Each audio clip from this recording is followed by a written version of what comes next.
قدرمن دوستانو نن په خپرونه کې په یوه فرهنګي کلتوري موضوع باندې بحث کوو. په خپرونه کې راسره میلمه د غزني ولایت د اطلاعات او کلتور ریاست د ګرځندوی عمومي مدیر ښاغلی محمد مزمل هوتک دی چې د سره به د غزني ولایت په ټولو هغه کلتوري برخو به هم بحث کوو انشاءالله د وخت سره په کتو.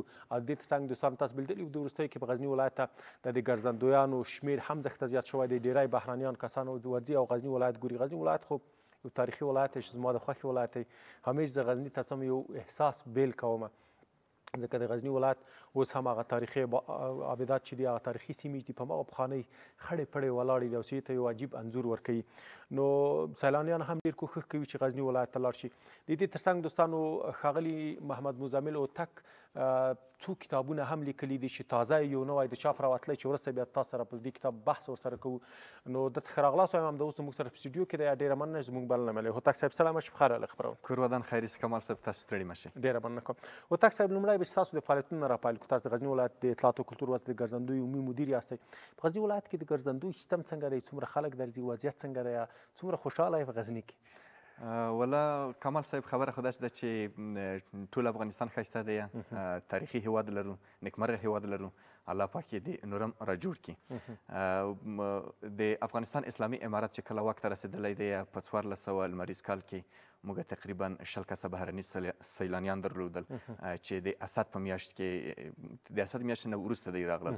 تر هغه وروسته په 1401 لمریز کال کې موږ تقریبا 1 کسه بهرني سیلانیان درلودل او سږ کال تر دم ګړۍ پورې تقریبا 90 کسه بهرني سیلانیان لرو چې د بېلابېلو هیوادونو څخه دي، له ټولې نړۍ څخه. یعنې داسې نشو ویلی چې یوازې د یوه هیواد څخه ډېر راغلي دي. په دوی کې بېلابېل اسیا، اروپا، امریکا، بله بیخي د اروپا په سطحه، د ټولې نړۍ په سطحه باندې سیلانیان غزني ته رامات شوي دي او ګڼه ګوڼه یې ډېره ده.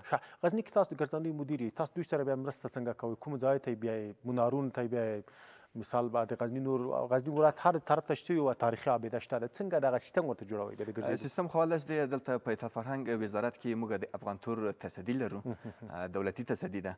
هغوی مخکې له مخکې موږ ته مکتوب رالیږي یا په واتساپ کې هغه مکتوب به راستوي چې موږ غزني ته مثلا دومره سیلانیان لرو او دوی درځي، دوی سره همکاري وکړي. او وروسته همغه ترجمان یا راهنما هغه راځي موږ ته مکتوب راوړي، مکتوب ریاست ته راځي، رئیس صاحب یې په موږ باندې راجع کوي، موږ یې پاسپورت او نور ته مراحل د کاغذونو کوو. تر هغه وروسته بیا یو سیلاني سیمو ته مثلا حکیم صاحب ته ځي، بالاحصار ته ځي، منارو سیمو ته ځي، سردار غونډۍ ته ځي او بهلول صاحب زیارت او د ولسوالیو پلان هم لرو چې تر اوسه پورې څوک تللی نه دي. او جاغوریو ته د سیلانیانو توجه شته او په راتلونکي کې شاید جاغوریو، ناور، مالستان، قرهباغ، رشیدانو، سلطان بند، سردې بند، دو ځایو ته انشاءالله سیلانیان ولاړ شي، زمینه ورته برابره کړو.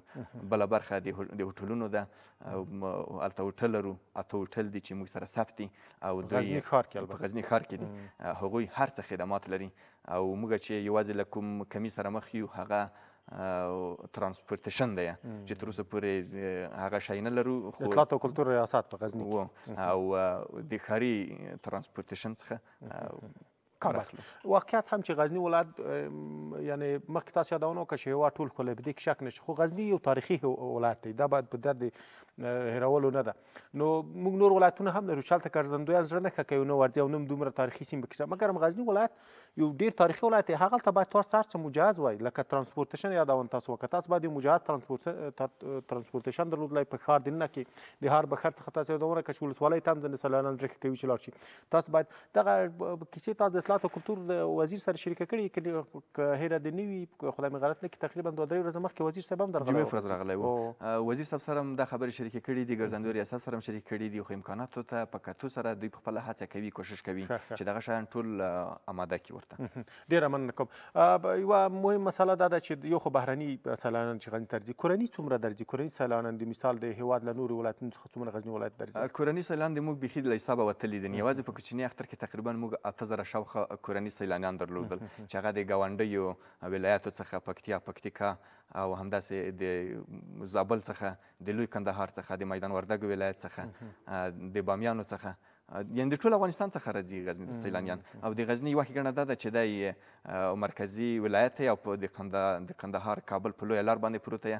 که یو څوک وغواړي چې هرات ته لاړ شي، کندهار ته لاړ شي، نو د اطلاعات فرهنګ وزارت نه د غزني اطلاعات فرهنګ ریاست ته هم مکتوب راخلي او د غزني تاریخي ابداتو او سیلاني سیمو څخه لیدنه کوي. ستاسو په بهرنیو سیلانیانو کې زه کله کله مېرمنې هم ګورم، مېرمنې هم راځي فکر کوم. بله، په سیلانیانو کې دا نه ده مطرح، مېرمنې شته، ماشومان شته، کې پیغلې شته، پکې ځوانان دي، پکې سپین ږیري دي، د هرې کټګورۍ خلک راځي. د هرې کټګورۍ دي.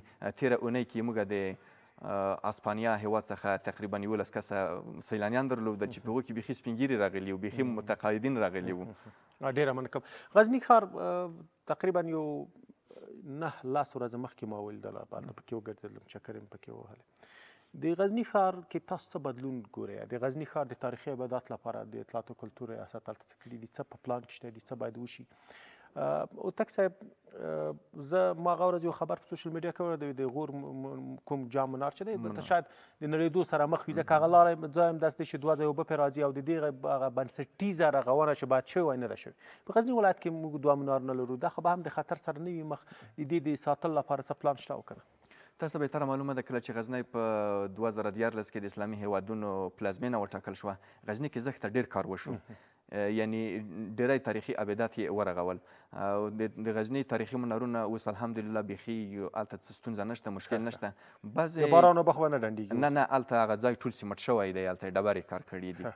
او بعضې تاریخي ابدات شته دي، مثلا سید شریف خان مقبره ده چې هغه ډېره پخوانۍ ده، دغو باد و باران او زلزلو یو څه سره ریږدول یې ده او څه شاکونه یې کړي دي. وزیر صاحب راغلی و، هغه ځایونه یې ټول وکتل. نو ژمنه یې وکړه چې بودیجه کله د دې وړ شي چې موږ دغه ورغولی شو، نو تاسو ته د غزني تاریخي ابداتو ته دغه شته، یعنې توجه شته ده. یو بل هلته د باباجي صاحب په نوم باندې یو جومات دی، هغه جومات چې دی د حضرت عثمان رضی الله تعالی عنه په وخت کې جوړ شوی دی، په هغو زمانه کې چې اول افغانستان ته اسلام راغلی دی. د صحابهو په وخت کې جوړ شوی، صحابهو په وخت کې. هغه اوس داسې دی چې یوه برخه یې یعنې داسې ده چې ولویږي. خو انشاءالله چې وزیر صاحب له موږ سره ژمنې کړي دي، نو ډیری کارونه شوي هم دي، لکه د حکیم صاحب ثنایي د زیارت بام چې و، هغه ډېر سره خراب و. پر اوسه کال هغه ورغول شو او جوړ شو. ډېره مننه کوم. زه د لوی سلطان محمود غزنوي مقبرې ته ورغلم، د هغې مقبره مې وکتله، تقریبا یو ډېر مخکې هم ورغلی وم، مګر ما کوم بدلون پکې خاص رانه ونه لیدله. د دې د ساتلو لپاره، د تاریخي ځایونو له ساتلو لپاره یعنې لومړیتوبونه تاسو ورکړي دي که نه، چې دا باید که رغېدلې هم وي لا پسې ښکلي شي او هغلته هغه ځایونه یې لا پسې محکم شي، تر څو د وخت په تېرېدو سره له منځه لاړ نه شي. امکاناتو ته په کتو سره نو د سلطان صاحب د زیارت کومه ګنبته چې ده هغه په خپله جوړه ده، یعنې سالمه ده تر اوسه پورې. بعضې خصوصي شرکتونه دي، هغه یې رنګول یې ده، جوړه کړې یې ده. وزارت هم دغه هڅه کوي چې لا ښه توپ کې راولي. نو سوکه پلانونه شته آینده ته انشاءالله. اوس هم په غزني کې د ښاروالي په برخه کې، د نظافت په برخه کې، د تاریخي ابداتو په برخه کې، هره برخه چې وښیې یو رقم تحول پکې راغلی چې سړی خوشحاله کوي. ډېره مننه. واقعیت هم دی. د غزني بالاحصار تر ټولو زړه او تاریخي سیمه ده، هلته شاله ورشي، یعنې ډېر یعنې د تاریخي هغه حس کوي چې د څومره وخت په دې باندې تېر شوی دی. په داسې راپورونه و تک صاحب چې په د وروستیو کې تقریبا په تېرو حکومت کې داسې ځینې کسانو خپل سري کورونه جوړ کړل. هغه د خپل سري کورونه که هلته جوړېږي، مثال هغه تاریخي ځایونه حتما به له منځه وړي، یا په اخسي هغه ځایونه ته به یو څه تغییر ورکوي. د دې د مخنیوي لپاره هم اوس څه شوي دي که نه؟ بالاحصار کې څه کیسې روانې دي؟ هغلته کوم کورونه چې دي، د هغې هغه اوبه چې راوځي، کوم تخریبات چې خو به نه کوي؟ د غزني په بالاحصار کې او د غزني په لرغوني ښار چې شهر کنه ده، هلته رښتیا هم کورونه شته، ژوند کوي. خو د غزني په خپله دغه زوړ ښار چې دی، دا د یو موزیم شکل لري. که چیرته دغه کسان یو وخت کې دغه یو نظر و چې دا کسان ټول باید د علی الله صاحب دښتې ته وایستل شي او هلته کورونه او مځکې ورته ورکړل شي او دغه د زوړ ښار باید خالي کړي. خو بیا یوه خبره دا وه، کله چې دوی دا ځای خالي کوي، د دوی د بامونه او د دوی د ساتنه، د دوی دغه اوبه وتل، دغه ژمی واورې، دغه مشکلات او دغه ستونزې ډېرې وې، نو بیرته یې ورنه غوښتل چې دغه کسان ووځي، ځکه هغه پخپله په همدغو کورو کې چې اوسېږي، د خپلو کورونو حفاظت کوي، نو بامونه یې تورېږي، مثلا د باران اوبه یې چپېږي او نور اکمالات یې اوس کېږي هغه خلک د خپل ځان په خطر کوي او هماغه لرغونی ښار ورباندې ساتل شوی دی. بله د بالاحصار خبره ده. بالاحصار فعلا اوسنی حالت یې چې دی واقعا ډېر په بد وضعیت کې دی. نو انشاءالله چې وزیر صاحب ژمنې کړي دي چې د دغه سوکه به هغه کارونه هم وشي او یو چې به ترې راوګرځول شي او بالاخره به ورغول شي. ډېره مننه، خدای وکړي چې دا کار وشي. راځو د هوتک صاحب یو نوي کتاب ته چې د چاپ کړی دی، واقعا هم چې د کتاب ښکلی دی او د کتاب د چاپ یعنی کتابونه موږ او تاسو په بېلابېلو برخو کې چاپوو، خو هوتک صاحب یو نوښت کړی دی. دلته یې لیکلي د کتاب نوم دی رشیدان. رشیدان د غزني ولایت یوه لرغونې ولسوالي ده چې د وردګو د جغتو ولسوالۍ سره سرحده ده، چې رشیدان ما خپله لیدلي نه نږدې څخه ورغلی. جغرافیه، نسب، شجرې، ادبیات او کلتور دا د کتاب نوم دی. هوتک صاحب دا کتاب چاپ کړی دی او پنډ کتاب دی. د دغه کتاب کې مثال څنګه چې مخکې تاسو ته ویل د کتاب کې جغرافیه هم تشریح شوې ده، نسب او شجرې هم شنل شوي دي، ادبیات او کلتور ته هم پکې توجه شوې ده. د دغې درنې ټولګې مبارکي هوتک صاحب تاسو ته وایو او هیوادوالو ته یې وایو. ډېر خوشحاله شوم چې دا ټولګه ما ته راورسېدله او زه فکر کوم تاسو د لومړي ځل دپاره دا ټولګه به ما ته راوړي وي. بلې کور ودان خیر سي. کمال صاحب خبره خو داسې وه چې رشیدان خو تاسو خپله پوهېږئ چې د غزني ولایت یوه ولسوالي ده. نو یو څه م ورته وکړل، موږ ویل چې لږ کار ورته وشي ځکه داسې ډېر څه نه وو ورباندې لیکل شوي. ښه، ډېره مننه کوم. غواړم چې د دغې ټولګې او نورو ټولګو په تړاو هم در سره بحث وکړم. لومړی به د دې په اړه دواړه خبرې وکړو. د دې اصلي څخه هدف څه وه؟ د تاسو د دغې منځپانګه څه ده په دې کې او څه م پکې راخیستي دي؟ خبره خو داسې وه کمال صاحب چې سړی چې په سیمه کې ژوند وکړي که نه، خامخا دغه سوالونه ورته پیدا کېږي چې موږ په د جغرافیه کې اوسو، دلته کوم قومونه دي، موږ ولې دلته راغلي یو، څه وخت راغلي یو، ولې په دې نامه باندې اصلي نسب هم چېرې دی که نه، چېرې راټوکېدلي یو، اصلا ریښه چېرته ده. دا سوالونه او پوښتنې په هغه وخت کې وې چې تقریبا زه به ډېر په اووم په اتم صنف کې وم، یعنې کوچنی به ومه. خو تر هغه وروسته بیا دغه خبرې ښې شوې، یو څه چې پوهنتون دوره کې وه علوم اکاډمي ته به ډېر راتللم، بیا مې دلته ځینې کتابونه به مې کتل. نو دغو هغه ته په لیدو سره د رشیدانو سیمې ته په لیدو سره 4 فصلونه یا 4 لوی عنوانونه مې ورته وټاکل چې جغرافیه وه، چې په جغرافیه یې کار وشو، په نسب شجرو باندې کار وشو او ادبیاتو باندې کار وشو. په ادبیاتو کې ډېره برخه د فولکلور ده او وروسته بیا 10 کسه شاعران معرفي شوي دي او په کلتوري مسالو، فرهنګي مسالو په کلتور باندې کار شوی. ښه، ډېره مننه کوم. راځم لومړی به د جغرافیه باندې بحث کوم. تاسو جغرافیه خپله د رشید بابا د دغې نسب اصل چیرته و، څنګه راغی رشیدان ته، بیا دغه لاره څنګه طی کړه، لږ معلومات غواړم تاسو. خبره خو داسې د جغرافیه خو ما تقریبا د لرغوني زابلستان څخه راخیستې ده، بیا مې اوسنی زابل تشریح کړی، وروسته د غزني مرکز ته راغلی یم او وروسته د رشیدانو ولسوالۍ ته. د رشیدانو ولسوالي نه همدغسې مخ لره یوه تاریخي حاصلخیزه سیمه ده چې جایي نومیږي، تر غزه پورې تللی یم چې تر غزه پورې د موږ بعضې قومونه او قبیلې هلته پراته دي. د شیخ عبدالرشید خان په اړه باندې چې ما کوم سند ولیدلو د پښتنو قبیلې مینې شجرې او نومیالي اثر کې چې شیرین خان ناصر لیکلی دی، د شیخ عبدالرشید خان په اړه باندې مې داسې شی ولوستل په هغه کتاب کې وایي چې شیخ عبدالرشید خان هوتک د زابل ولایت څخه د نادر افشار په وخت کې راغلی دی او اوس یې په جغتو دره کې ډېرې کورنۍ ورځنې پاتې دي چې ټولې د وردګو جغتو کې، ځکه دغه سیمه ټوله سره یوه ده. دغه دا سند مې راواخیستلو، د استاد حبیب الله رفیع سره مې شریک کړو. هغه راته ویل وایي چې ما هم ځینې کتابونه کتلي دي، د غزني رشیدانو په اړه مې څه نه دي لیدلي، خو تا که کوم وخت تحقیق کولو همدغه سند مهم سند دی، که د تحقیق کولو تا تحقیق دپاره لومړنۍ زینه همدغه ده چې پلپ کې کېږدي. هماغه سوکه م را شروع کړله، بس بیا نو زابل ته ولاړلو. په زابل کې د خپلواکۍ لمرڅرک اثر لیکوال حاجي امان الله خان هوتک ځینې یادښتونه پیدا کړل. هغو په خپلو یادښتو کې داسې لیکلي وو چې شیخ عبدالرشید خان د باهو کلا و، دوی دلته 3 وروڼه اوسېدل چې یو خودخوان و، یو شریف خان و، یو عبدالرشید خان و. شیخ عبدالرشید خان چې کله غزني ته راغلی دی په هغه وخت کې د کوچیتوب امر درلودلو، خو کله چې نادر افشار واک ته رسېدلی دی، نادر افشار بیا د هوتکو قبیله یې ځای په ځای باندې نه ده پرېښې. د هوتکو یوازینی لامل په افغانستان کې د تیتوالي د شیندلوالي لامل همدغه نادر افشار و چې د هیواد ډیرو سیمو ته لغمان ته دوی په یو ځای پرې نه ښودل البته پرې نه ښول جلابات ته فرض که مثلا لغمان ته کابل او نور کابل ته همدغه رشیدانو ته او د شیخ عبدالرشید خان لومړۍ مینه چې وه په ځینې هغه کې په ځینې یادښتونو کې ولبیدین راخیستل شوې ده ته ولبیدین وروسته بیدمشک دی قلعه منار دی تر قلعه منار وروسته بیا یو کلی دی په نامه د ګنډاو او میری هلته یو کاریز و په هغې اړولي ځکه چې په تاریخي روایت کې ده چې موږ د بیګموش او قلعه منار ابوتاوکه د وردګو د جغتو ولسوالۍ کومې سیمې چې دا د لوی غازي محمد جان خان وردګ او د خدای نظر خان مینه ده یعنې دوی اول دلته راغلي بیا دوی ځینې پاس د درو ته ختلي رشیدانو دره ده همدغسې خبره ده نو وروسته بیا د شیخ عبدالرشید خان دوه ورونه دي چې یو پیرمحمد خان بابا دی یو دادامد خان بابا دی د دوی دواړو ورونو اولاده په رشیدانو کې همدغه وسطي ته اوسني کلي ورباندې ودان دي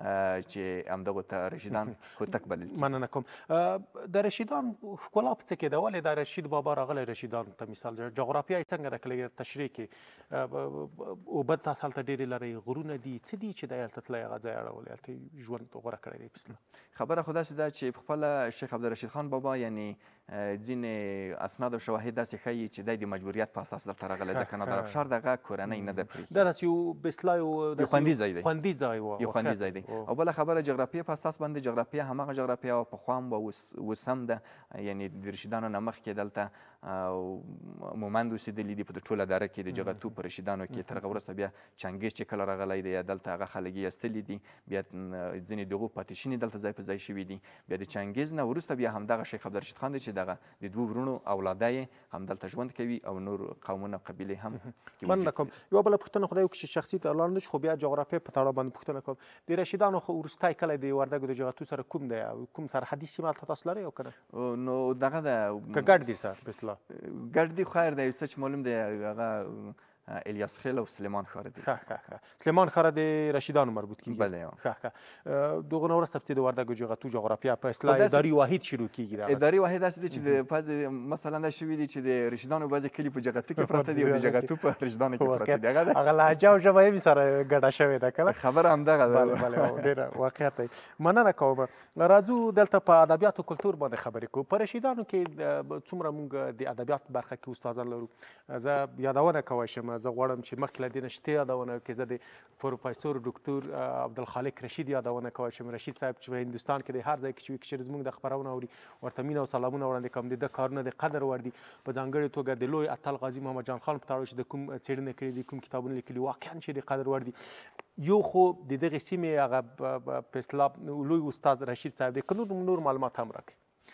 ته پروفیسور صاحب عبدالخالق رشید را په دې خوا باندې نور ځینې شاعران هم لرو موږ چې هغه په سیمه کې اوسېدلي دي یوازې خپل شعرونه په کتابچو کې لیکلي دي خوندي کړي دي له بده مرغه چې د دوی خپل شعرونه نه دي کومې غږیزو کومې تصویري کومو نورو رسنیو له لارې نه دي خپاره شوي په دې کتاب کې تقریبا د ډاکټر صاحب پروفیسور عبدالخالق رشید په ګډون باندې 10 کسه شاعران معرفي شوي دي ښه چې دا په اصطلاح محلي شاعران دي محلي شاعران دي دلته په مثال نور کلتوري برخو کې د رشیدانو کې مثال تاسو په دې باندې څېړنه کړې ده که نه چې دوی میلمه پالنه خواړه کلتور اختر لمانځنه میلې دغه شیان به حتما پکې راخیستي ځکه کتاب ما نه دی مطالعه کړی د کلتور په برخه کې ټول همدغه شیان دي فرض که مثلا هلته ژرنده ده میچن ده میلمه پالنه ده مثلا ښکار ده په غره کې پښی دي په غره کې پښې دي مثلا د غره بې وجه نور شیان دي او په ادبیاتو کې مثلا یوه برخه فولکلور ته تللي مثلا هلته کومې داسې بعضې ولسي سندرې او دشات به حتما پکې وي مقدساتي ترانې دي مثلا چې په کلیو کې د میندو له طرفه د ماشومانو د کرارولو لپاره ویل کېږي مثلا رایج دي واقعیت رواج لري مثلا الله را به تا بوله مینه د ثنا بوله مینه د پر هغو چې د زړه جامه یې سپینه ده مینه د شیرینه ده یعنې همداسې نور لنډۍ دي همداسې نور شعرونه دي چې شاعرانو د هغه سیمې شاعرانو په خپله لیکلي دي، خو ډېره پاره شوي نه دي، مننه ما کوم. راخیستي. په آخره کې وخت کم دی او تک صاحب ستاسو نور کوم کتابونه چاپ شوي یوازې نومونه راته واخلئ. زما لومړنی کتاب زموږ کلی دی چې هماغه د ماشومتوب خاطرات و ژوند پېښې وي. دویم چې دی د هند سفرنامه ده او دریم چې دی په پروفیسور استاد عبدالخالق رشید مې لیکلی دی چې هغه هم یوه څېړنه وه د دوی په اړه باندې وشوله او دا درې چاپ شوي دي. څلورم الحمدلله را چاپ شو او پنځم که خیر و انشاءالله چې غزنی او سیلانیان تر لاس لاندې دی. ډېره مننه کوم. او دا کتاب خو د ما ډالۍ کړی دی که نه؟ دغه کتاب د ملي رادیو تلویزیون کتابتون ته ډالۍ دی او تاسو به استفاده ترې کوئ. ډېره مننه کوم. ژوندی اوسئ، خوشحاله اوسئ.